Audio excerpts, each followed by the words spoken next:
Hello! Hi అందరికీ శుభోదయం. నమస్తే. నమస్కారం. ప్రపంచ శాంతి కోసం తిరుపతి మహాక్షేత్రంలో చేసుకుంటున్నటువంటి ధ్యాన మహాయజ్ఞానికి మనం సామూహికంగా 21 రోజుల ధ్యాన సాధన అందరం కలిసి చేసుకుంటున్నాం. మరి ఈ కార్యక్రమానికి మన పత్రిజీ స్వర్ణమాల అమ్మ మార్గదర్శకత్వంలో అందరం కలిసి ఎంతో అద్భుతంగా చేసుకుంటున్నాం. మరి ఈరోజు ఈ కార్యక్రమానికి వారి జ్ఞానాన్ని పంచుకోవటానికి వచ్చారు రమేష్ బాబు గారు. రమేష్ బాబు గారు జగిత్యాల జిల్లా ఇన్‌చార్జిగా ఉన్నారు. మరి వారి యొక్క అనుభవం ఏదైతే ఉందో దానిని మనందరం చక్కగా తెలుసుకుందాము. గత 7 సంవత్సరాలకు పైగా వారు విశేషంగా PSSMలో ఉంటూ ఎన్నో అద్భుతమైన కార్యక్రమాలు చేస్తున్నారు. శాకాహార ర్యాలీలు, పిరమిడ్ నిర్మాణాలలో విశేషంగా ధ్యాన ప్రచారం చేస్తున్నారు. మరి తిరుపతిలో వారు ఎలాంటి కార్యక్రమానికి ఈ మహా కార్యక్రమంలో భాగస్వాములవుతున్నారు? మరిన్ని వివరాలు వారి ద్వారా తెలుసుకుందాం. ఆ తరువాత మనందరం కలిసి సామూహికంగా ఏకతా ధ్యానము, ఈ ధ్యాన మహాయజ్ఞం కోసం ధ్యానము కలిపి చేసుకుందాం. మరి ముందుగా రమేష్ బాబు గారికి స్వాగతం పలుకుదాం. నమస్తే సార్. నమస్తే మేడం. Thank you. ఈ చెప్పండి సార్ కార్యక్రమం మీ గురించి. చేసినందుకు చాలా ధన్యవాదాలు. ముందుగా మన గురువు గారైన బ్రహ్మర్షి పితామహ పత్రి గారికి, అమ్మ స్వర్ణమాల మేడం గారికి, లోక కళ్యాణార్థమై తిరుపతిలో నిర్వహిస్తున్న మహాయాగానికి మరియు PMC డిజిటల్ వారికి, ఈ కార్యక్రమానికి ఆహ్వానించిన మేనేజ్మెంట్ వారికి, ఈ కార్యక్రమంలో ఇంత ఎర్లీ మార్నింగ్ పార్టిసిపేట్ అవుతున్న మాస్టర్స్ అందరికీ నా యొక్క కృతజ్ఞతలు, ధన్యవాదాలు. నా ప్లీజ్ పేరు కంటిన్యూ సార్. ఓకే. నా పేరు రమేష్ బాబు, మెతుకు రమేష్ బాబు. మాది జగిత్యాల జిల్లా పాతగూడు గ్రామము.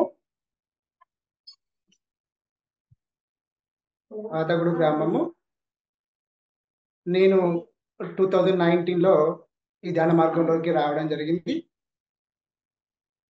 సో నేను ధ్యాన మార్గంలోకి అనూహ్యంగా రావడం అనేది జరిగింది. అనూహ్యంగా అంటే తర్వాత తెలిసింది. ఇప్పుడు 7 సంవత్సరాల కాలంలో ఈ ప్రయాణంలో నేను అనూహ్యంగా రాలేదు, కోరుకోవడం ద్వారానే ఇలాగ వచ్చానన్నది అర్థమైంది.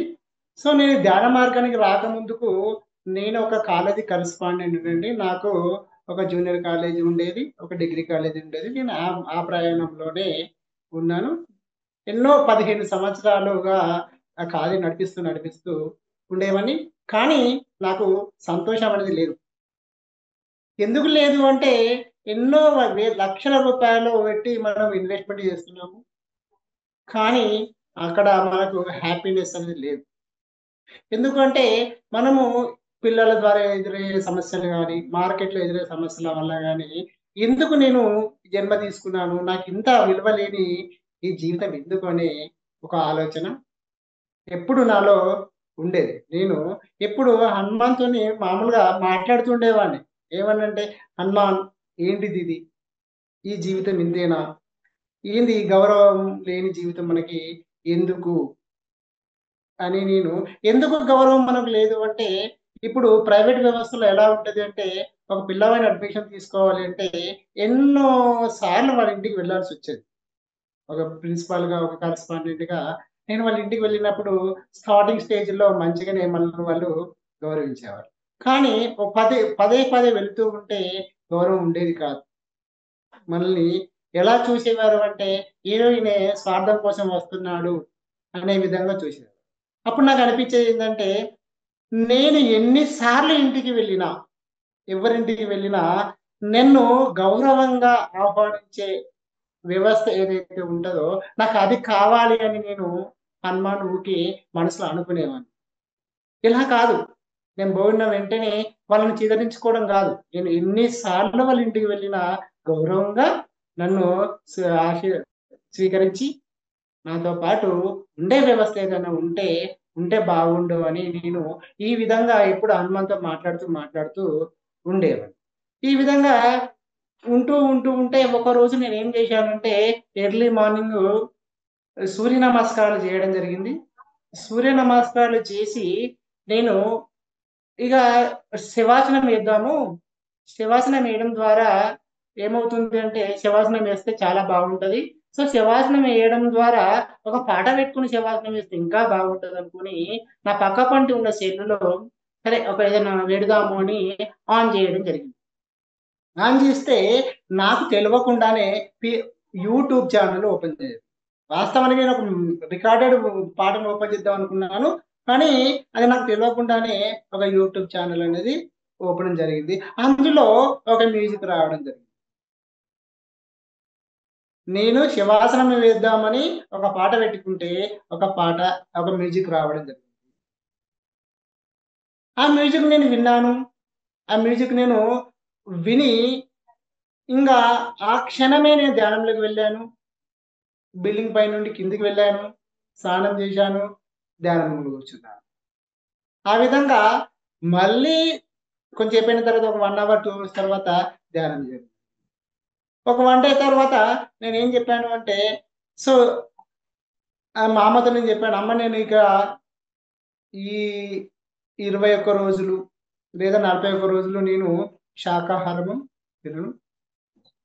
మాంసాహారం తినను నేను. ఇక 41 రోజుల తర్వాత మళ్ళీ నేను తింటాను అని చెప్పాను.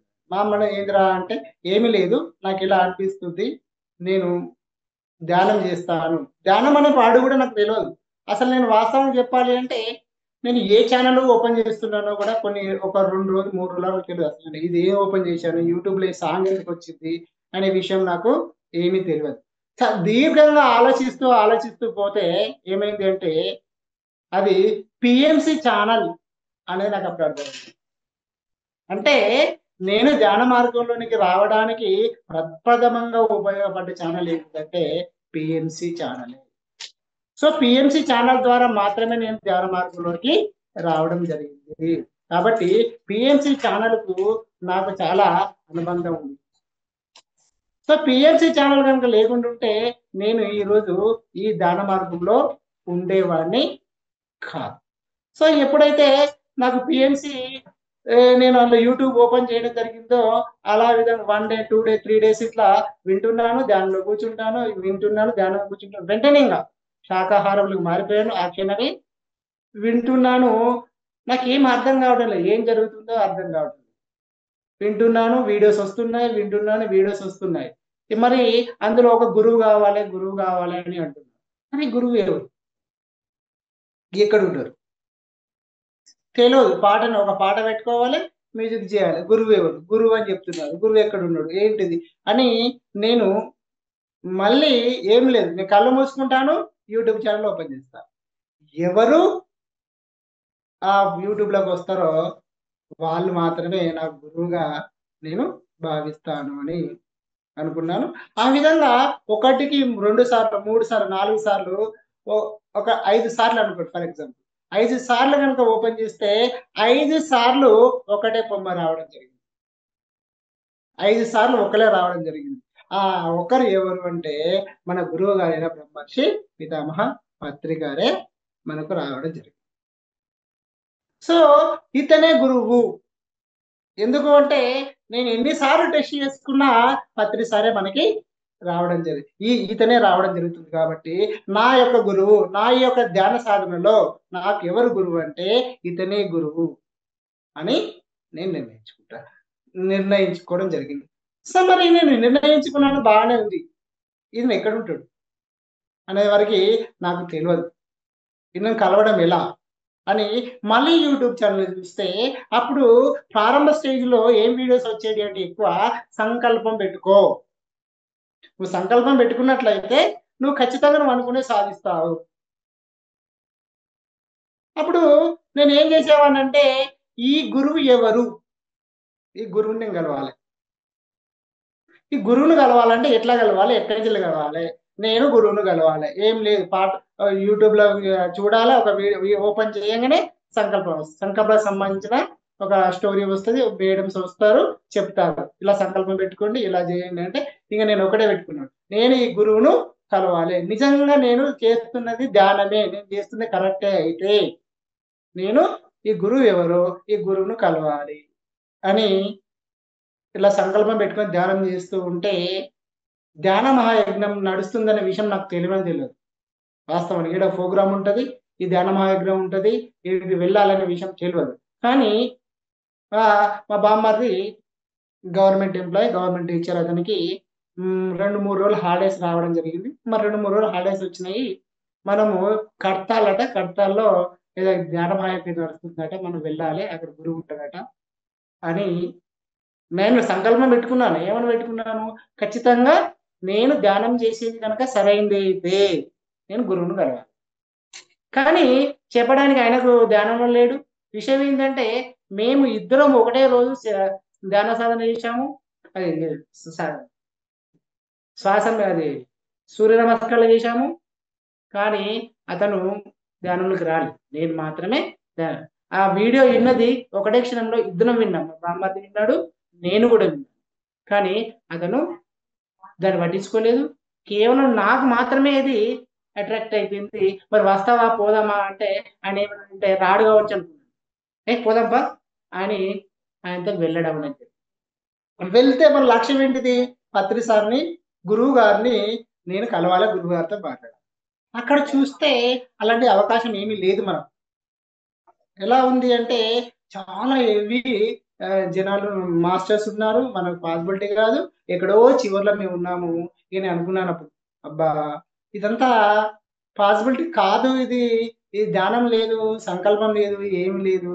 ఈ గురువు మనల్ని కలవడు, నేను పెట్టుకున్న సంకల్పం పట్టిదే అనుకుని కొంచెం డిసప్పాయింట్ లో అలా లంచ్ చేసి అట్లా బయటికి వెళ్తూ ఉంటే అక్కడ లైబ్రరీ, ఇప్పుడున్న లైబ్రరీలో అక్కడ నందప్రసాద్ గారు అక్కడ ముందట ఉన్నారు మాస్టర్.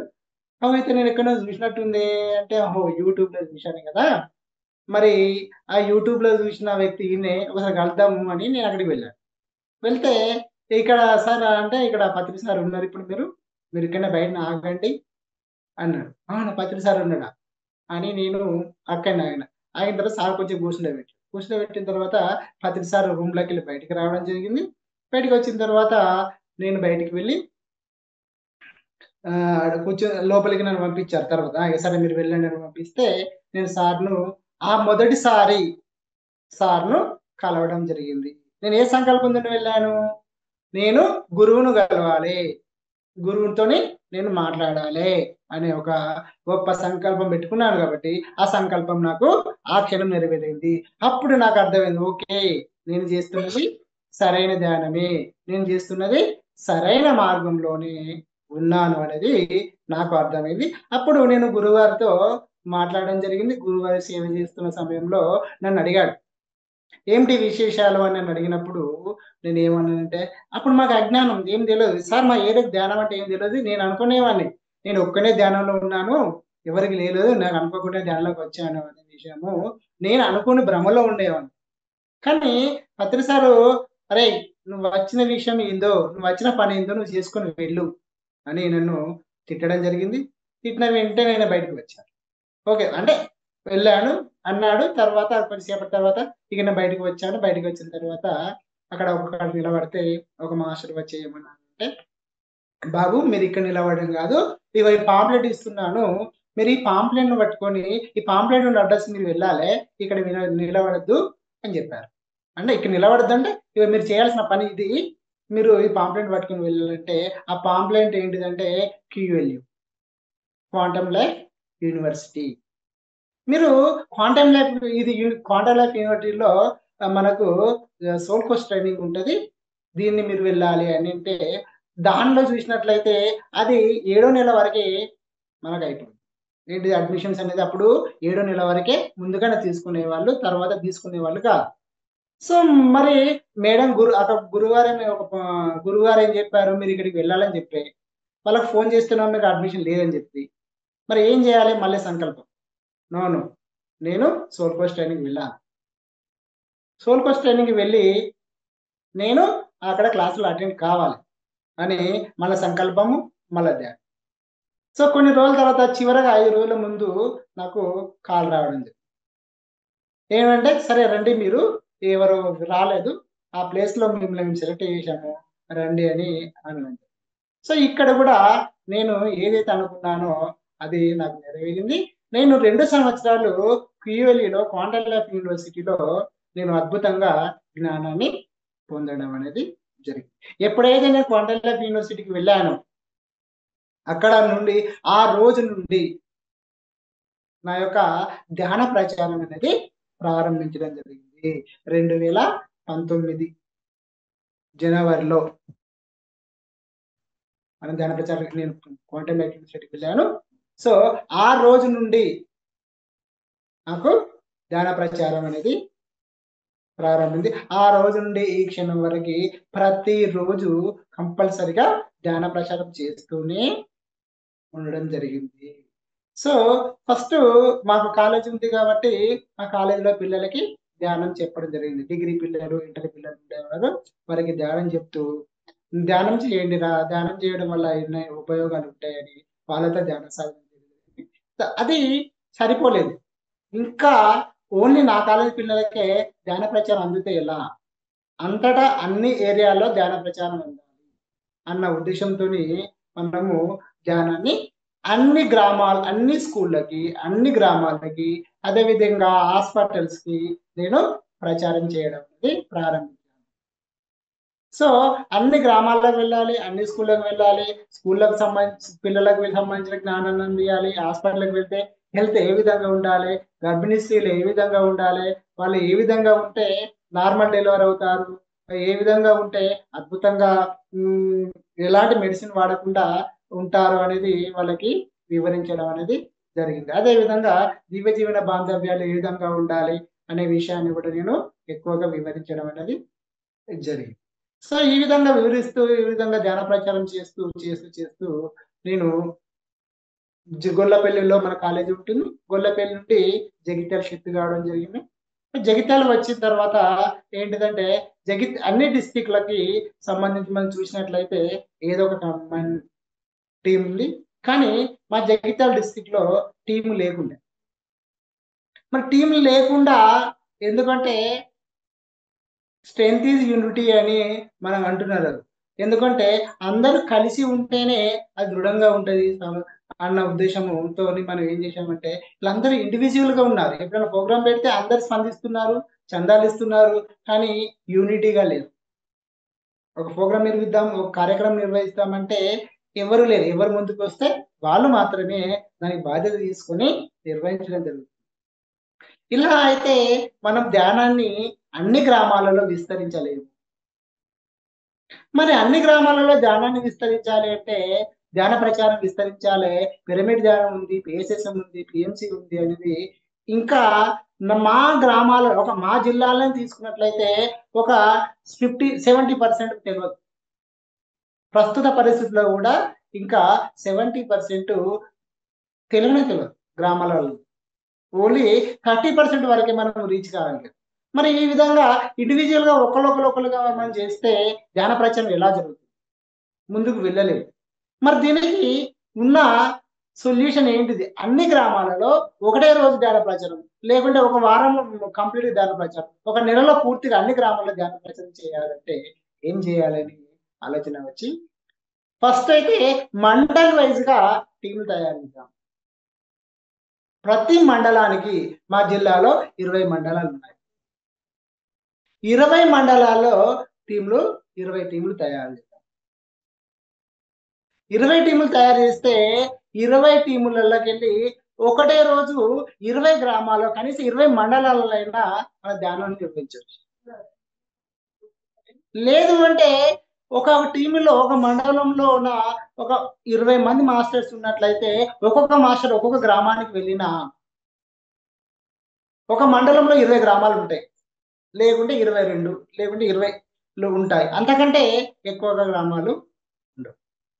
సో కాబట్టి ఒక మండలానికి ఒక 20 మంది మాస్టర్స్ మనము ప్రిపేర్ చేసినట్లయితే వారి ద్వారా ప్రతి ఒక్క గ్రామంలో ప్రతిరోజు లేదంటే వారానికి ఒక రోజైనా మనము ధ్యాన ప్రచారం అనేది చేయవచ్చు అని ఆలోచించి ప్రతి మండలానికి ప్రతి జగిత్యాల జిల్లాలో ఉన్న ప్రతి మండలానికి తిరగడం అనేది జరిగింది. దానికి నాకు అనేక మంది మాస్టర్స్ అనేక విధాలుగా సహకరించడం అనేది జరిగింది. నేను ఒక్కలే కాదు, నాతో పాటు ఇద్దరు మాస్టర్స్ ఎప్పుడు ఎల్లవేళలా వస్తూనే ఉండేవారు. మేము ప్రతి మండలానికి వెళుతూ ప్రతి మండలంలో కమిటీలు తయారు చేస్తూ ప్రతి మండలంలో ఎవరెవరికి క్లాసులు పెట్టాలి, ఎక్కడ క్లాసులు పెట్టాలి అంటే ప్రతిరోజు ఆ గ్రామాలకు వెళ్తూ ఆ మండలాలకు వెళ్తూ ధ్యాన ప్రచారం అనేది చేయడం జరుగుతుంది. ఎందుకు అంటే పత్రి సారు ఏదైతే సంకల్పాలు మనకు ఏదైతే లక్ష్యాలు మనకి ఇచ్చాడో ధ్యాన జగత్ అనేది పూర్తిగా సక్సెస్ కావాలి అంటే మన యొక్క జ్ఞానం అనేది మన జ్ఞానం అందరికి ప్రచారం కావాలి. మన దగ్గర వస్తువు ఉంది, ఆ వస్తువు అనేది ఉన్నది అనే విషయము అందరికీ తెలియాలి. మరి తెలవాలంటే ఎలా తెలుస్తుంది? ప్రచారము ద్వారా, అడ్వర్టైజ్మెంట్ ద్వారానే. మార్కెటింగ్ మనము ప్రాపంచికంగా తీసుకున్నట్లయితే మార్కెటింగ్ పరంగా, ఇక్కడ తీసుకున్నట్లయితే ప్రచారము ధ్యాన ప్రచారం ద్వారా మాత్రమే. ఒక పిఎంసి ఛానల్ ఉంది, ఒక పిఎస్ఎస్ఎం ఉంది. ధ్యానం అంటే శ్వాస మీద ధ్యాస, ధ్యానం వలన సర్వరోగ నివారణి అనే సత్యాన్ని మనము చాలా క్లియర్ గా వివరించవచ్చు అన్న ఒక ఉద్దేశంతో అన్ని గ్రామాలకి అన్ని మండలాలకి కమిటీలు తయారు చేయడం జరిగింది. ఇంకా కొన్ని మండలాలలో దానిలో తయారు చేశాము, కమిటీలు వేశాము, కానీ యాక్టివ్గా లేరు.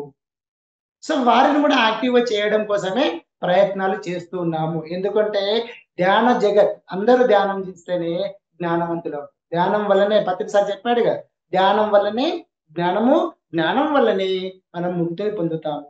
కాబట్టి మొదలుగా మనం చేయవలసింది ధ్యాన ప్రచారము. సో మరి ధ్యాన ప్రచారము ఇప్పుడు చాలా అద్భుతంగా జరుగుతుంది. ఏ విధంగా అంటే మనకున్న పిఎంసి ద్వారా. ఎందుకంటే మేము గ్రామాలకు వెళుతున్నాము, మాస్టర్తో మాట్లాడుతున్నాము, ధ్యానం గురించి వివరిస్తున్నాము, ధ్యానం చెప్తున్నాము. ఓకే, ఇక మేము వచ్చినా రాకుండా ఇక మీరు పిఎంసి చూడండి, ఇక పిఎంసిలో ఇలా సబ్స్క్రైబ్ చేసుకోండి అని వాళ్ళ ముంగటనే వాళ్ళ సెల్స్ తీసుకొని ఓపెన్ చేసి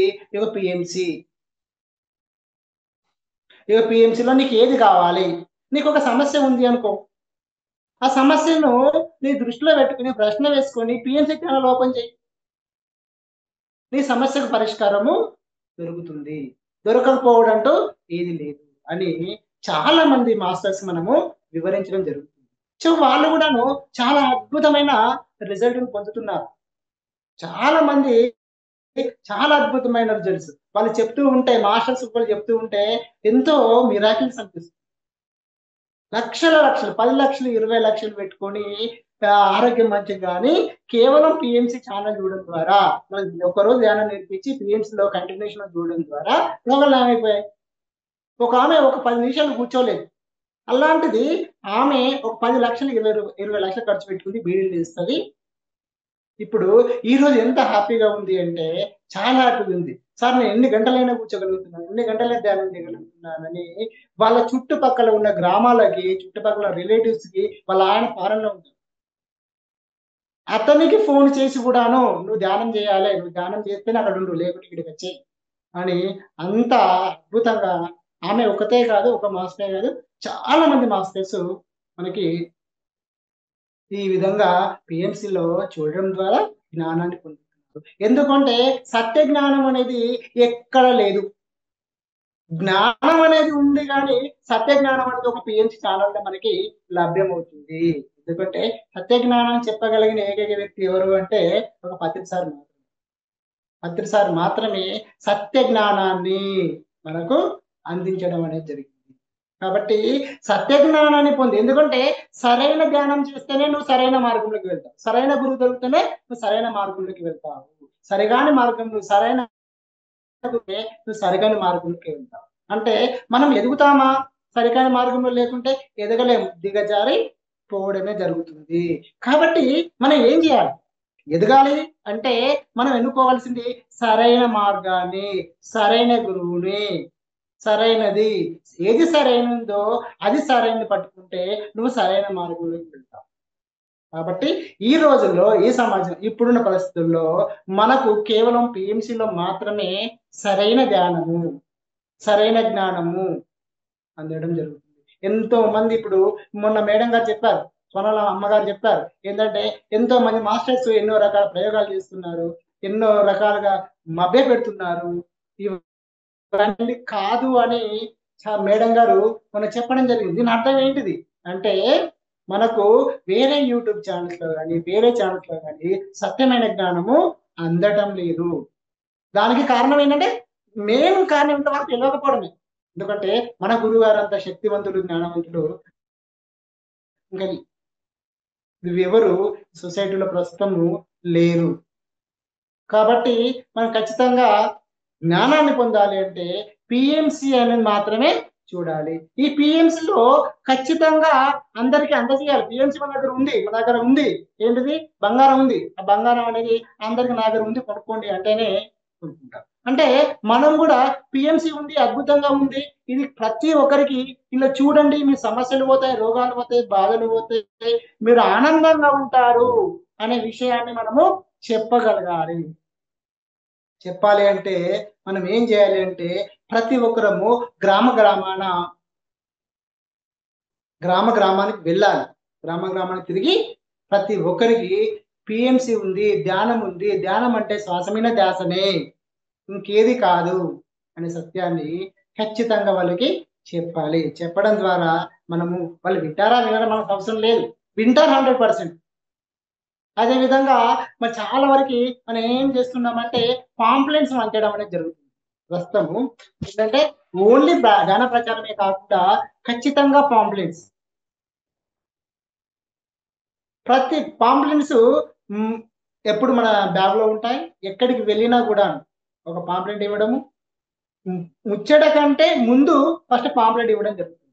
మీరు ఒక్క నిమిషం ఈ పాంప్లెంట్ చదవండి, ఈ పాంప్లెంట్ చదివిన తర్వాత మనము మాట్లాడదాము. మీరు ఎప్పుడు నుండి చాలా మంది ఉన్నట్లయితే ఓకే, ఇదివరకు దాకా మీరు చాలా విషయాలు మాట్లాడారు కదా, ఒక 5 నిమిషాలు ఆగండి, ఈ 5 నిమిషాలలో ఇగో ఈ పాంప్లెంట్ చదవండి అని వాళ్ళకి పాంప్లెంట్ ఇవ్వడం ద్వారా చాలా హ్యాపీగా ఫీల్ అవుతుంది.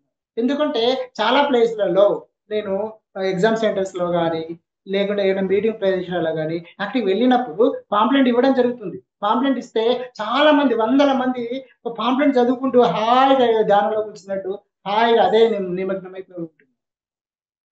సో ఈ విధంగా ఎప్పుడు ప్రతి క్షణము ప్రతి దినము మనము పాంప్లెట్స్ పంచడం అనేది జరుగుతుంది. విజయభాస్కర్ రెడ్డి సార్ చెప్పారు కదా, ప్రతిరోజు ఒక 100 మందికి పాంప్లెంట్ పంచితేనే మీరు అన్నం తినండి అని చెప్పారు. సో మేము 100 మంది కాకుండా కనీసం ఒక 20-30 మంది కన్నా ప్రతిరోజు పాంప్లెట్స్ పంచడం జరుగుతుంది. ప్రతిరోజు ధ్యాన కార్యక్రమాలు చేయడం జరుగుతుంది. అదేవిధంగా ధ్యాన ప్రచారమే కాకుండా పిరమిడ్ గురించి కూడా చాలా మనము అద్భుతంగా వివరించడం జరుగుతుంది. చాలా ఇప్పుడు ఈ 2 సంవత్సరాలలో ఈ మా జగిత్యాల జిల్లాలో చాలా పిరమిడ్స్ రావడం జరిగింది. దగ్గర 30 పిరమిడ్స్ వరకు మనము జగిత్యాల జిల్లా వ్యాప్తంగా మనము ఇక్కడ కన్స్ట్రక్షన్ చేసుకోవడం అనేది జరిగింది. ఎందుకంటే ఇప్పుడు ఈ పిరమిడ్ యొక్క ఉపయోగం ఏంది అనేది మనందరికీ తెలుసు. పిరమిడ్లో ధ్యానము 3 శక్తి అనేది అద్భుతంగా ఉంటుంది అనే విషయము మనకు తెలుసు.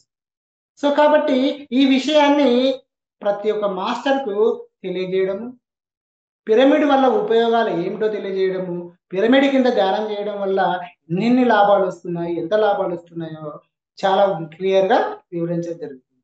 ఒక మనుషులకే మరి పిరమిడ్ వల్ల లాభం ఉందా అంటే ఒక మనుషులకే కాదు,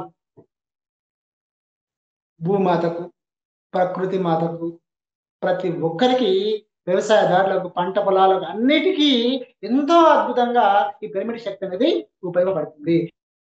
మొన్న మా దగ్గరలో పిరమిడ్ బస్ స్టాండ్ ఓపెన్ చేయడం చాలా హ్యాపీగా ఫీల్ అయ్యాం. ఎందుకంటే ఎక్కడో ఒక మూలకాడ కనుక పిరమిడ్ కట్టినట్లయితే ఏమవుతుంది అంటే అది కొంతమందికి పరిచయం.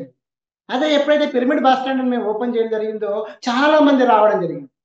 ప్రతి ఒక్కరు ఇదేంటిది అని అడగడం జరిగింది. మేము చెప్పక ముందుకే అడగడం జరిగింది. చాలా హ్యాపీగా ఫీల్ అయ్యాం. చాలా పిరమిడ్ గురించి చాలా ఎక్కువగా ప్రచారం చేయడం జరిగింది. ఈ విధంగా మనము గ్రామాన ఎవరైనా పిరమిడ్ కడతానన్నా కూడా వారికి మనం అనేక రకాలుగా, అంటే మనకు సాధ్యమైన కన్మాన్ అన్నట్టు ఏ రకంగా మనము ఉపయోగం ఉంటే, ఏ విధంగా మనం కనుక ఉపయోగపడేటట్టయితే ఆ విధంగా మనము ఆ పిరమిడ్ నిర్మాణంలో ఉపయోగపడుతున్నాము. పిరమిడ్ నిర్మాణాలు కూడా కార్యక్రమాలలో కూడా మేము ఇక్కడ పార్టిసిపేషన్ చేయడం అనేది జరుగుతుంది. అదేవిధంగా శాకాహార ర్యాలీలలో కూడాను మేము పార్టిసిపేట్ చేస్తున్నాం. ఎందుకంటే ఈ భూమండలంలో జన్మించిన ప్రతి ఒక్క ఆత్మస్వరూపుడి యొక్క ప్రథమ లక్ష్యం ఏంటంటే అహింసో పరమో ధర్మ. ఎందుకంటే ఈ అహింస పరమో ధర్మ సిద్ధాంతాన్ని పాటించినంత వరకు నువ్వు ఎదగలేవు. ఎదగాలి అంటే సిద్ధాంతాన్ని పాటించాల్సిందే. ఎందుకంటే ఏది ఇస్తే అదే వస్తుంది, ప్రేమిస్తే ప్రేమనే వస్తుంది అనే సిద్ధాంతం మనకు విశ్వ నియమం ఉంది. కాబట్టి మనము ప్రేమించాలి, ప్రతి ఒక్కరిని ప్రేమించాలి. నిన్ను నువ్వు ప్రేమించుకోవాలి, ప్రతి ఒక్కరిని ప్రేమిస్తూ ఉండాలి. ప్రేమిస్తూ ఉండడం ద్వారా మాత్రమే మనము ఈ ప్రేమను పొందుతాము. మనము ఎందుకు వచ్చాము ఈ భూమండలానికి? ఆనందంగా హ్యాపీగా జీవించడానికి మాత్రమే మనం ఇక్కడికి రావడం జరిగింది. కాబట్టి ఆనందంగా హ్యాపీగా ఉండాలంటే మనం ప్రప్రథమంగా చేయవలసింది ఏంటంటే శాకాహారం. అందరూ జీవహింస మానాలి, అందరూ అహింస సిద్ధాంతాన్ని పాటించాలి అని మనకు ప్రతిసారి చెప్పాడు కదా. శాకాహార జగత్, ధ్యాన జగత్, పిరమిడ్ జగత్. ఈ విధంగా అనేక ఏవైతే మనకు లక్ష్యాలు ఇచ్చాడో ఈ లక్ష్యాలను నెరవేర్చడం కోసం మనము ముందుకు వెళ్ళడం అనేది జరుగుతుంది. మాకు ఇప్పుడు నెక్స్ట్ మంత్ మన జగిత్యాల జిల్లాలో శాకాహార ర్యాలీ ఉండబోతుంది. ఈరోజు నిర్మల్లో మనకి శాకాహార ర్యాలీ ఉంటుంది. కాబట్టి ఇవన్నింటికి ఏవైతే ఉన్నాయో కార్యక్రమాలు అన్నింటినీ అందరూ భాగస్వాములు కావాలి. ధ్యాన జగత్తులో భాగస్వాములు కావాలి, శాకాహార జగత్తులో భాగస్వాములు కావాలి, పిరమిడ్ జగత్తులో కూడాను భాగస్వాములు కావాలి. ధ్యానము, ఒక్క ధ్యానాన్ని కనుక మనము ధ్యానం వల్లనే జ్ఞానం వల్లనే మనము ముక్తిని పొందుతున్నాము. కాబట్టి ఖచ్చితంగా మేడం ఒక్క నిమిషం పవర్ పాయింట్. ఓకే అండి. మాస్టర్స్ వింటున్నారు ఒక్క నిమిషం, కదండి. కరెంట్ పోయింది. అలాగే సార్, అలాగే. వారి ప్రయాణాన్ని ఎంతో చక్కగా మనకి వివరించి చెప్తున్నారు. మరి తిరుపతి ధ్యాన మహాయజ్ఞం కార్యక్రమంలో మనందరం భాగస్వాములం అవ్వాలి. అందరం మనకి తెలిసిన ప్రతి ఒక్కరికి చెప్పండి, అందరినీ తీసుకొని రండి. ఎక్కడెక్కడి వారందరూ ఈ ధ్యాన మహాయజ్ఞంలో ఏ విధంగా వీలైతే అలా రావాలి. తన్ మన్ ధన్. చక్కగా మరి ఆ సామూహిక ధ్యాన సాధనలో మనందరం కలుద్దాం.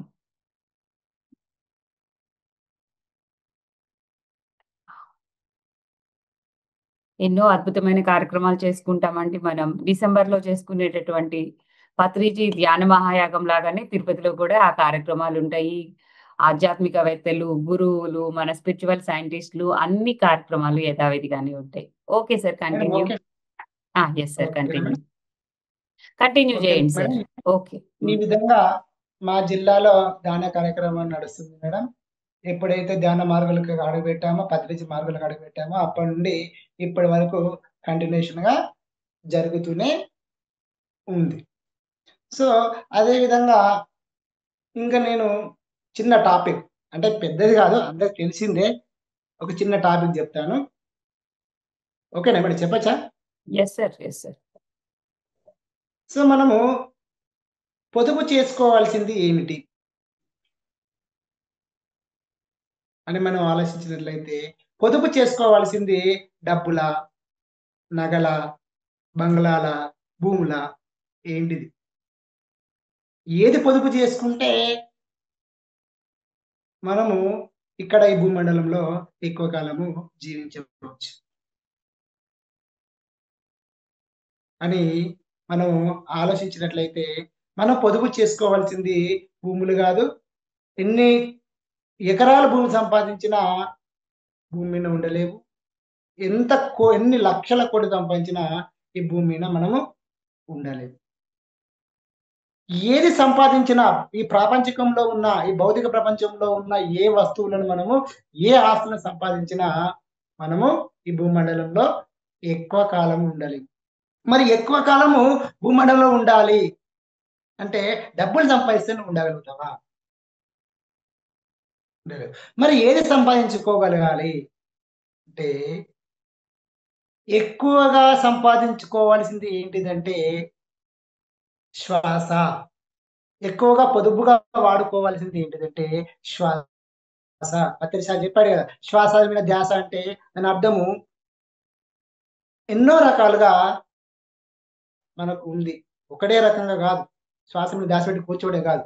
శ్వాస అంటే శ్వాసలను మిగిలించుకోవడము. శ్వాసలు ఎన్ని శ్వాసలను గనక మనం మిగిలించగలిగితే అంత ఈ భూమండలంలో మనం ఎక్కువ కాలం జీవిస్తాము. ఎందుకు అంటే మనము అందరికి తెలుసు. మరణాంతర జీవితం ఉంది. మరణాంతర జీవితం తర్వాతనే మళ్ళీ మనము ఒక అద్భుతమైన ప్రణాళిక వేసుకొని ఈ భూమండలానికి రావడం అనేది జరుగుతుంది అని. పత్రిసారి ఎప్పుడు చెప్తున్నాడు. ఏం చెప్తున్నాడంటే, నీ ప్రణాళిక ప్రకారమే నువ్వు జీవించు. నీ ప్రణాళిక ప్రకారమే నువ్వు జీవించు. అంతేగాని ఇతరులు చెప్పిన మాటలు వినకు.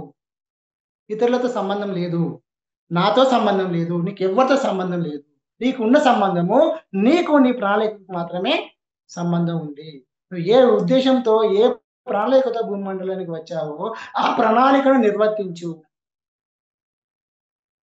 ఆ ప్రణాళిక నిర్వర్తించడానికి మరి నువ్వు ప్రణాళిక నిర్వహించాలంటే ఫస్ట్ నీ ప్రణాళిక అనేది తెలుసా?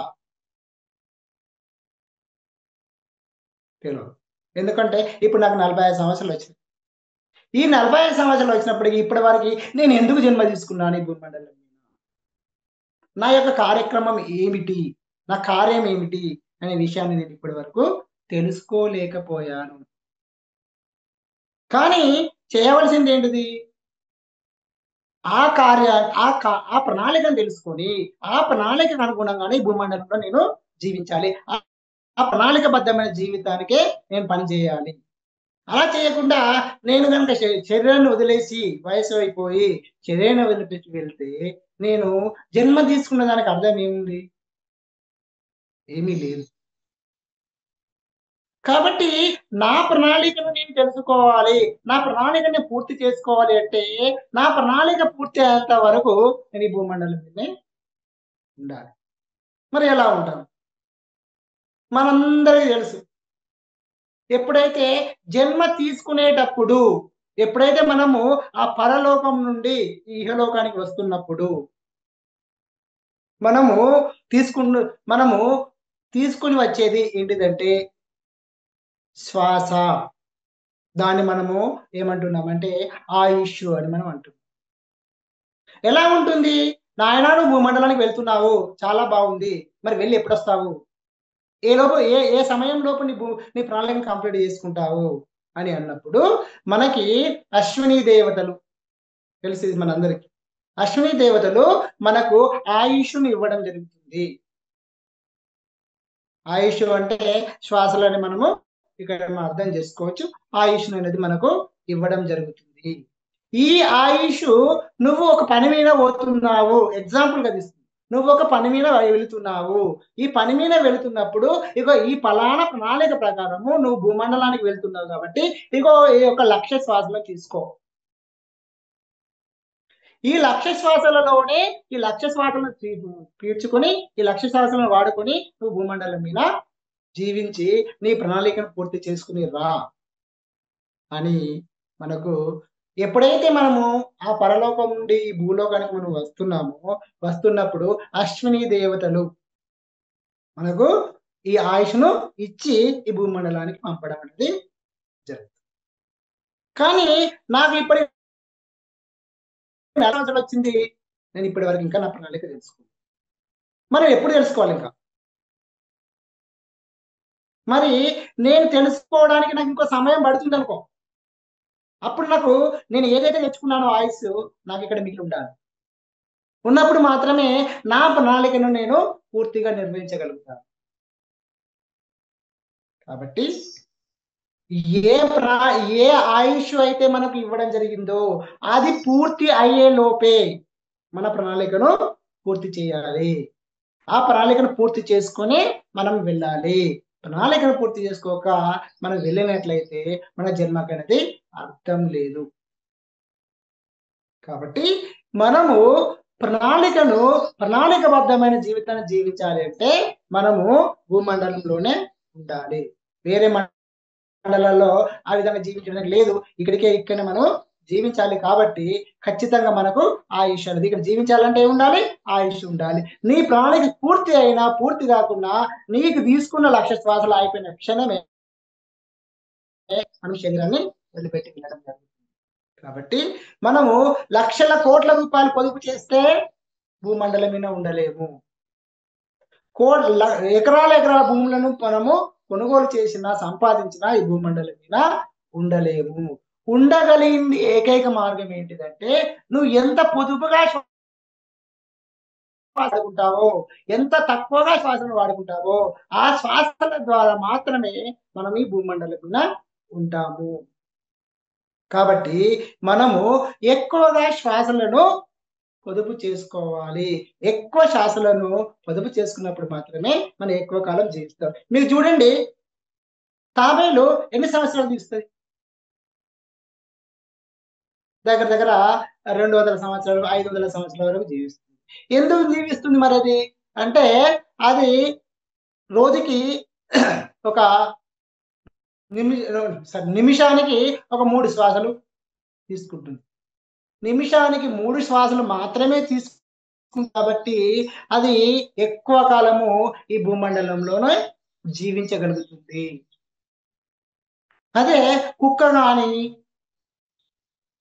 కుక్కను తీసుకున్నట్లయితే అది ఎక్కువగా అంటే దగ్గర ఒక నిమిషానికి 20 నుండి 30 శ్వాసలు తీసుకుంటుంది. ఇంకెక్కువనే తీసుకుంటుంది కాబట్టి అది ఎక్కువ కాలము భూమండలం మీద జీవించలేదు. ఒక సాధారణమైన మానవుడు ఒక నిమిషానికి 18 నుండి లేకుంటే 15 నుండి 20 శ్వాసలు తీసుకుంటున్నాడు. ఒక రోజులో ఒక మానవుడు ఎన్ని శ్వాసలు తీసుకుంటున్నాడు అంటే 21,600 శ్వాసలు తీసుకుంటున్నాడు. 21,600 శ్వాసలను మానవుడు తీసుకుంటున్నాడు. మరి 21,600 శ్వాసలలో ఈ శ్వాసలను పూర్తిగా త్వరగా మన సంకల్పము మన లక్ష్యం ఏదో మన ప్రణాళిక ఏదో పూర్తి కాకముందుగా కంప్లీట్ చేసుకుంటే మన యొక్క జన్మకు అర్థం లేదు. మరి జన్మకు అర్థం ఉండాలి, జన్మ ప్రణాళిక పూర్తి కావాలి అంటే శ్వాసలను పొదుపుగా వాడుకోవాలి. ఏ విధంగా అయితే తాబేలు నిమిషానికి 3 శ్వాసలు తీసుకుంటుందో మనము తగ్గించుకుంటూ మనము రావాలి. ఏ విధంగా అయితే తగ్గించుకుంటూ వస్తామో ఆ విధంగా చాలా గొప్ప స్థితిలోకి మనము వెళ్ళడం అనేది జరుగుతుంది. కాబట్టి మనము ప్రధానంగా పొదుపు చేసుకోవాల్సింది డబ్బులు కాదు, పొదుపు చేసుకోవాల్సింది దాచుకోవాల్సింది శ్వాసలు మాత్రమే. మరి శ్వాసలు ఎలా జరుగుతున్నాయి? ఇప్పుడు మనము బ్రహ్మముహూర్తం అని మనము అంటూ ఉంటాం కదా. ఈ బ్రహ్మముహూర్తానికి శ్వాసలకు ఏమైనా సంబంధం ఉందా అంటే ఈ బ్రహ్మముహూర్తానికి శ్వాసలకు చాలా అద్భుతమైన సంబంధం. ఎందుకంటే ఒక రోజులో 21,600 శ్వాసలు మనము చేస్తున్నాం. ఈ 21,600 శ్వాసల్లో మనము ఉదయం 6 గంటలు సూర్యోదయము 6 గంటలకు మనం అనుకున్నట్లయితే ఈ 6 గంటలకు 6 గంటల నుండి 6 గంటల 40 నిమిషాల వరకు ఏముంటుంది అంటే 600 శ్వాసలు మనము స్వీకరించడం జరుగుతుంది. 600 శ్వాసలు ఎప్పటి నుండి 6 గంటల నుండి 6 గంటల 40 నిమిషాల వరకు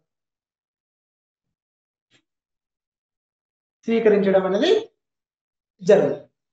అంటే ఇక్కడ ఇప్పుడు మనము ఎప్పుడైతే 6 గంటల నుండి 6 గంటల 45 నిమిషాల వరకు స్వీకరించే శ్వాసలు ఎన్ని 600 శ్వాసలు. ఈ 600 శ్వాసలను మనము ఎక్కడి నుంచి స్వీకరిస్తున్నాము అంటే మన శ్వాస అనేది ఈ ఉద్వలోకాలకు కనెక్ట్ అయి ఉంటుంది.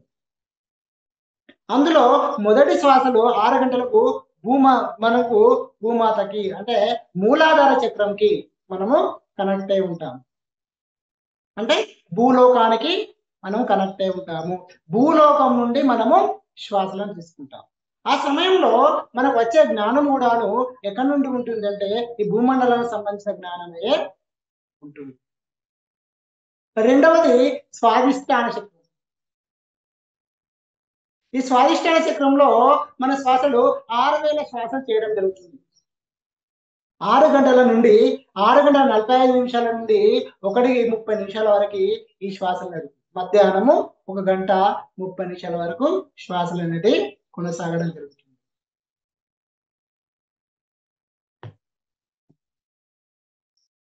శ్వాసలు కొనసాగడం అనేది జరుగుతుంది. సో ఈ స్వాదిష్టాన చక్రంలో దీన్ని మనము ఈ సమయంలో ఎక్కడ కనెక్ట్ ఉంటామంటే భువర్లోకంతో మనము కనెక్ట్ అయి ఉంటాము. ఈ అంతే జ్ఞానం ఎక్కడిది అంటే భువర్లోకం నుండి మనకు రావడం జరుగుతుంది. ఆ శ్వాసలు కూడా మనము భువర్లోకం నుండే తీసుకోవడం అనేది జరుగుతుంది. తర్వాత ఏంటంటే మూలాధార చక్రం, మణిపూరక చక్రం. సో ఈ మణిపూరక చక్రంలో కూడా శ్వాసలు ఎన్ని జరుగుతాయంటే 6000 శ్వాసలు జరుగుతాయి. ఈ మణిపూరక చక్రంలో జరిగే శ్వాసల సమయం ఎప్పుడు అంటే మధ్యాహ్నము 1:30 నిమిషాల నుండి సాయంత్రము 8:30 వరకు ఈ మధ్యాహ్నపు మనకు జరుగుతుంది. దీన్ని సువర్లోకంతో మనకు కనెక్ట్ అయి ఉంటుంది. ఏ లోకంతోని? సువర్లోకంతోని. ఇక్కడ 6000 శ్వాసలు జరుగుతాయి. ఏ జ్ఞానం అయితే మనకు ఈ సమయంలో 1:30 నిమిషాల నుండి 8:30 నిమిషాల వరకు జ్ఞానం ఏదైతే ఉందో అది మనకు సువర్లోకం నుండి అందడం అనేది జరుగుతుంది. తర్వాత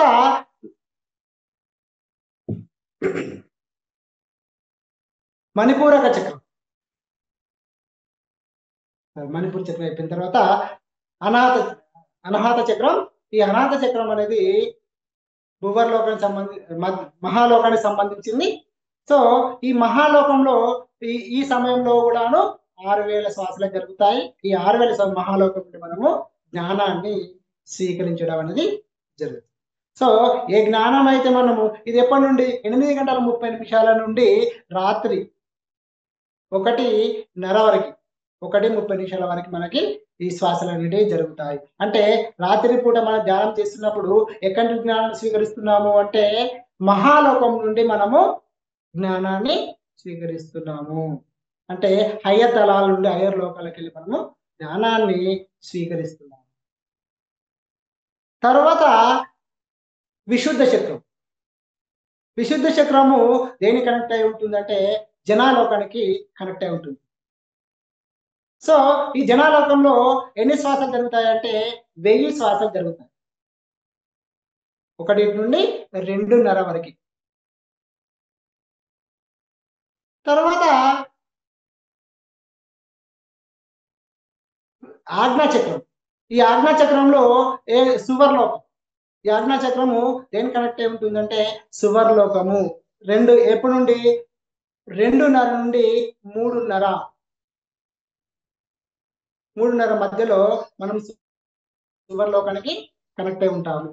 సో కాబట్టి అప్పుడు ఆ సువర్లోకంలో ఏ జ్ఞానం అయితే ఉంటుందో అది మనకు అందడం జరుగుతుంది. అందుకోసమే తెల్లవారుజామున రాత్రి ఋషులు మునులు ఎప్పుడు ధ్యాన అంటే ఎక్కువగా రాత్రిలో. ఎందుకంటే ఇప్పుడు మన యొక్క శ్వాస కానీ మన యొక్క జ్ఞానం కానీ హైయెస్ట్ లెవెల్లో కనెక్ట్ అయింది. కాబట్టి అక్కడి నుండి మనం జ్ఞానాన్ని స్వీకరించడం అనేది జరుగుతుంది. తర్వాత చివరిది సహస్రారం. ఎప్పుడు అంటే 4:40 నుండి లేదా 4:30 నుండి 6 గంటల మధ్యలో జరుగుతుంది. దాన్ని సత్యలోకము అంటారు. సత్యలోకంకి కనెక్ట్ అవుతుంది. దాన్ని మనము బ్రహ్మముహూర్తము అని కూడాను అనడం జరుగుతుంది. బ్రహ్మముహూర్త కాలంలోనే మనకు అందే జ్ఞానము బ్రహ్మలోకం నుండి రావడం జరుగుతుంది, సత్యలోకం నుండి రావడం జరుగుతుంది. కాబట్టి అందరూ మనం ఏమంటున్నామంటే తెల్లవారుజామున 4 గంటలకు లేచి ధ్యానం చేయండి. 4 గంటలకు ఏం చేసినా మనకు సక్సెస్ అవుతుంది. అంటే ఎందుకు సక్సెస్ అవుతుంది అంటే అప్పుడు అందుతున్న జ్ఞానం ఏదైతే ఉందో మనం తీసుకున్న శ్వాసయో అవి మనకు సత్యలోకం నుండి రావడం అనేది జరుగుతుంది. కాబట్టి అందరం కూడా మనము ఎప్పుడు చేయాలి? బ్రహ్మముహూర్త కాలంలో ఏ పనైనా చేయాలి అనేదే మన యొక్క ఉద్దేశం. కాబట్టి ఈ విధంగా మనం ఎప్పుడైతే కాలాన్ని తెలుసుకొని కాలానికి అనుగుణంగా మనము శ్వాసలను కనుక మనము తీసుకున్నట్లయితే మనకు శ్వాసలను పొదుపు చేయడానికి అవకాశం ఉంటుంది. శ్వాసలను తక్కువ తీసుకోవడానికి, ఎక్కువ జ్ఞానాన్ని పొందడానికి అవకాశం అనేది మనకు ఉంటుంది. కాబట్టి మనం ప్రధానంగా మనం చేయవలసింది ఏంటిదంటే శ్వాసలను పొదుపు చేసుకొని ఎక్కువ కాలం భూమండలంలో జీవించడము, మన కార్యం కోసం మాత్రమే జీవించడము. మేడం గారు టైం ఉందా? అయిపోయిందా? ఇంకొక 5 నిమిషాలండి. 5 నిమిషాలు. తిరుపతి యజ్ఞం గురించి ఓకే. Final message. సో ఎక్కువ కాలం జీవించడమే మేడం. ఓకే, ఎక్కువ కాలం జీవించడమే మన యొక్క ప్రధానమైన లక్ష్యం. మరి ఎలా కార్యం ఏదైతే చూడండి, మనము అందరు అంటున్నారు, ఏమంటారంటే పరోపకారార్థం ఇదం శరీరం అంటారు. పరోపకారార్థం ఇదం శరీరం అంటే అందరు ఏమనుకుంటారంటే అరే పరలోక ఉపయోగం కోసమే ఈ శరీరాన్ని తెచ్చుకున్నాం రా అంటున్నారు. ఇందులో వాస్తవం ఉందా? పత్రిక సార్ చాలా అద్భుతంగా చెప్పాడు. పరోపకారార్థం ఇదం శరీరము అంటే పరలోక ఉపయోగార్థం మాత్రమే ఈ శరీరము. పరలోక ఉపయోగార్థము. మరి పరలోక ఉపయోగార్థం అంటే ఏంటి మనం గమనించాలి. అందరూ అంటారు అరే పరోపకారార్థం తెలిసేది. అదే పరలోకం ఉపయోగం కోసమే ఈ శరీరం తెచ్చుకున్నాం. ఏంటి పరలోక ఉపయోగము? ఈ శరీరం ఎలా తయారవుతుందో మన అందరికి తెలుసు. ఎందుకంటే మనం ఎంతో జ్ఞానం వింటున్నాం. శరీరం ఎలా తయారవుతుంది? నీవు ఇచ్చిన ప్రణాళిక ప్రకారం మాత్రమే నీ శరీరం తయారవుతుంది. నీవు ఎంచుకున్న కర్మ ఫలితాలకు వెళ్ళి నువ్వు ఇచ్చిన కర్మలను అనుసరించి మాత్రమే నీ యొక్క శరీరం అనేది తయారవుతుంది. అంతేగాని ఏదో ఆషామాషిగా తల్లిదండ్రుల కలయిక వల్ల శరీరం తయారు కావటం లేదు. ఇక్కడ మనం గమనించాల్సిన విషయం ఏమిటి అని అన్నట్లయితే, నీ ప్రణాళిక ప్రకారం నీ యొక్క శరీరం తయారవుతుంది అన్నప్పుడు నీ ప్రణాళిక ఎక్కడ తయారైంది? ఈ భూమండలంలో తయారు కాదు. ఈ శరీరం ఎక్కడ డిజైన్ చేయబడ్డది? ఈ భూమండలంలో తయారు చేయబడ్డది. దేనికి అనుగుణంగా ఈ శరీరం తయారైంది అంటే నువ్వు ఇచ్చిన డిజైన్ ప్రకారమే, నువ్వు రాత ప్రకారం, నీ తలరాత అంటున్నాగా, నీ తలరాత ప్రకారం నీ రాసిన ప్రణాళిక ప్రకారమే మాస్టర్స్ నీ యొక్క శరీరాన్ని, మన యొక్క శరీరాన్ని తయారు చేయడం జరుగుతుంది. మరి మన యొక్క శరీరాన్ని మనం ఇచ్చిన ప్రణాళిక ప్రకారం తయారు చేయడం జరుగుతుంది కదా. అది దేనికోసం తయారు చేయబడ్డది? అక్కడ డిజైన్ చేయబడ్డ ఆ ప్రణాళిక కోసం మాత్రమే ఈ శరీరం అనేది తయారు చేయబడ్డది. అంతేగాని భూమండలానికి వచ్చి పక్క పంటలకు సేవ చేయడం కోసం కాదు. నీ ప్రణాళిక ప్రకారము నీ ఏ ఉద్దేశం కోసమైతే ఈ శరీరాన్ని తెచ్చుకున్నావో ఈ భూమండలానికి, ఆ ఉద్దేశం కొరకు మాత్రమే ఈ శరీరాన్ని వాడు. ఆ పరలోకం యొక్క కార్యం కోసం మాత్రమే శరీరాన్ని వాడు. అంతేగాని మన శరీరాన్ని అనవసరమైన వాటి కోసం కాదు, అనవసరమైన కార్యక్రమాల కోసం ఈ శరీరాన్ని వాడడం కాదు. పరోపకారార్థం నీ యొక్క పరలోక లక్ష్యం కోసమే, పరలోక లక్ష్య సాధన కోసం మాత్రమే ఈ శరీరం మనకు భూమండలాన్ని తెచ్చుకోవడం జరిగింది. ఆ లక్ష్య సాధన ఏంటిది? అందరూ ఏమంటున్నారు అంటే అట్లా కాదండి, సేవ చేయడం ఓకే, నీ కార్యం అయిపోయిన తర్వాత, నువ్వు చేయవలసిన పనులు అయిపోయిన తర్వాత మాత్రమే దానిలో పాల్గొనాలి. లేదు నీ పనిని పూర్తి చేస్తూ, నీ పనిని కంటిన్యూషన్ చేస్తూ నువ్వు లోక కళ్యాణంలో పాల్గొనాల్సి ఉంటుంది. కాబట్టి ఇది పరుల సహాయార్థము కాదు, లోక సహాయార్థం కాదు, నీ సహాయం కోసమే. నీ పని చేసుకోవడానికి నువ్వు అక్కడ నిర్ణయించుకున్న నువ్వు పని చేసుకోవడం కోసము నీకు కావలసిన ఇక్కడ యంత్రాలు, మిషనరీస్ అంటే ఈ శరీరాన్ని మనం తెచ్చుకోవడం జరిగింది. కాబట్టి నీ ప్రణాళిక కోసం మాత్రమే నువ్వు తెచ్చుకున్నావు. కాబట్టి ఈ విషయాన్ని మనం అందరం గుర్తుపెట్టుకోవాలి. అంటే గుర్తుంటుంది కానీ మళ్ళీ మర్చిపోతుంటాం. ఏంటిదంటే పక్క వారి కోసం ఈ శరీరం కాదు, నీ ప్రణాళిక, నీ ప్రణాళిక కోసమే ఈ శరీరము. దానికోసమే నీ ప్రణాళిక అనుగుణంగానే ఇక్కడ ఈ శరీరం అనేది ప్రిపేర్ చేయబడింది. నేను ఇలా బక్కగా పొట్టిగా ఉండడానికి కారణం ఏంటంటే నా ప్రణాళిక. ఇంకొక వ్యక్తి చాలా దొడ్డుగా హైట్గా ఉండడానికి తన యొక్క అక్కడి ప్రణాళికని.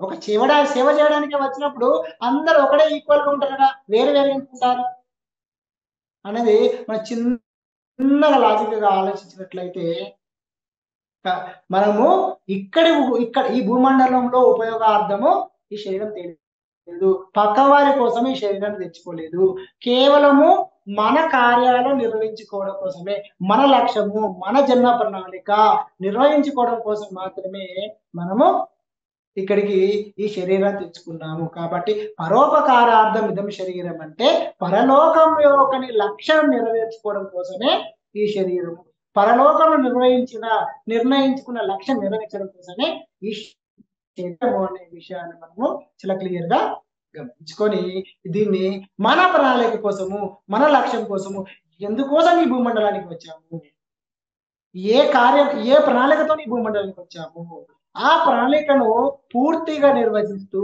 ఆ ప్రణాళికలో ఉన్న అనుభవాలు పొందుతూ, సరైన మార్గంలో జీవిస్తూ, సరైన పనులు చేస్తూ, ఉన్న శ్వాసను బాగా వాడుకుంటూ, భూమండలమైన ఎక్కువ కాలం జీవిస్తూ, లోక కళ్యాణంలో మన కళ్యాణము, లోక కళ్యాణము ప్రతిసారి మనకు అందించిన లక్ష్యాలను నెరవేరుస్తూ ముందుకు వెళ్ళాలని కోరుకుంటున్నాను. థ్యాంక్ యూ మేడం, ఇంతటి అద్భుతమైన అవకాశం కల్పించే మీకు అందరికి గురువులకు కృతజ్ఞతలు. Thank you so much sir. Thank you masters. మరి సార్ చక్కగా తమ అద్భుతమైన జ్ఞానాన్ని మనకి అందించారు. మరి ఈ సందర్భంగా సార్కి ప్రత్యేక కృతజ్ఞతలు తెలుపుకుందాం. ఈ సమయంలో చక్రాల గురించి ఏ సమయంలో ధ్యానం చేస్తే ఎలాంటి ఫలితాలు ఉంటాయి అన్న విషయాన్ని ఎంతో అద్భుతంగా వివరించారు. మీ జ్ఞానాన్ని మాకు అందించారు. మరొకసారి అందరి తరపున హృదయపూర్వక ధన్యవాదాలు సార్. మాస్టర్స్, మరి ఇప్పుడు మనకి సమయము ఈ రోజు ఉదయం చక్కగా ఆదివారం కావటం వలన ఇప్పటి వరకు సార్ యొక్క జ్ఞాన సందేశాన్ని తీసుకున్నాం. మరి ఇప్పుడు ఏకతా ధ్యానము, మన తిరుపతి ధ్యాన మహాయజ్ఞం కోసం సామూహిక ధ్యానము రెండూ కలిసి వచ్చాయి మనకి ఈ రోజు. మరి అందరం కలిసి అద్భుతంగా ఆ ధ్యాన సాధనలో నిమగ్నం అవుదాం. కళ్ళకి కళ్ళద్దాలు ఉంటే తొలగిద్దాం. రెండు చేతుల్ని కలిపి ఉంచుకుందాం. కాళ్ళని రెండు క్రాస్ గా చేసుకొని కూర్చుందాం. కేవలం శ్వాసని మాత్రమే గమనిద్దాం మిత్రులారా. ఆ తిరుపతి మహా శక్తి క్షేత్రంలో జరగబోయే ధ్యాన మహాయజ్ఞానికి సూచికగా మనందరం ఎంతో అద్భుతంగా ప్రతిరోజు ధ్యాన సాధన చేసుకుంటున్నాం.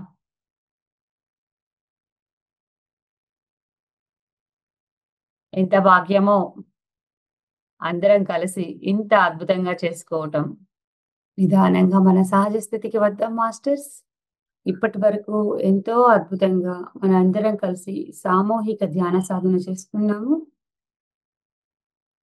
చివరి 10 సెకండ్లు.